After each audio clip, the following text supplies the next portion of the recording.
And ఇప్పుడు ఆ రాజా are Deepika పెళ్లి గారిని మాట్లాడవలసిందిగా రిక్వెస్ట్ చేస్తున్నాం.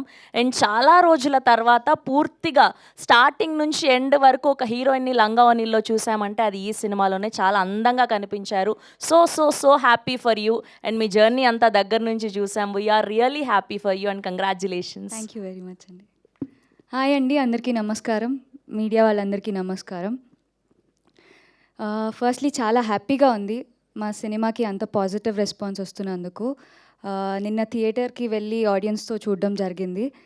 అండ్ నిజంగా ఆ ఫీలింగ్ ఎంత బాగుందంటే ప్రతి ఒక్క ఎఫర్ట్ మేము పెట్టిన దానికి, వాళ్ళు రియాక్ట్ అవుతున్న దానికి నిజంగా మా హార్ట్స్ చాలా హ్యాపీనెస్తో ఫిల్ అయిపోయినాయి నిన్నంతా.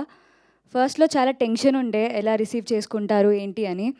బట్ వన్స్ థియేటర్కి వెళ్ళి ఆడియన్స్తో కూర్చుని వాళ్ళ రియాక్షన్స్ అన్నీ చూసిన తర్వాత we felt very light and happy. I wish ఇలాగే అందరూ థియేటర్కి వెళ్ళి మేము చేసిన ఆ ఎఫర్ట్స్ని అందరూ ఎక్స్పీరియన్స్ చేసి చక్కగా నవ్వుకుంటారని కోరుకుంటున్నాను. అండ్ నాకు వచ్చే ఫీడ్బ్యాక్కి నేను ఎవరికన్నా థ్యాంక్ యూ చెప్పాలంటే that is Nithin, Bharath and Pradeep here. They pushed me to, give my best actually. కొన్నిసార్లు when you don't believe yourself, the people who you are with, వాళ్ళు మనకి ఇచ్చే పుష్ చాలా డిఫరెంట్గా ఉంటుంది. అండ్ అలాంటి పీపుల్ అందరి లైఫ్లో ఉండాలని కోరుకుంటున్నాను. So thank you very much for supporting me throughout this journey. So అందరూ మా ఫిల్మ్ వెళ్ళి చూసి హ్యాపీగా నవ్వుకోవాలని కోరుకుంటున్నాను. Thank you very much. Thank you Deepika గారు, thank you so much. And ఇప్పుడు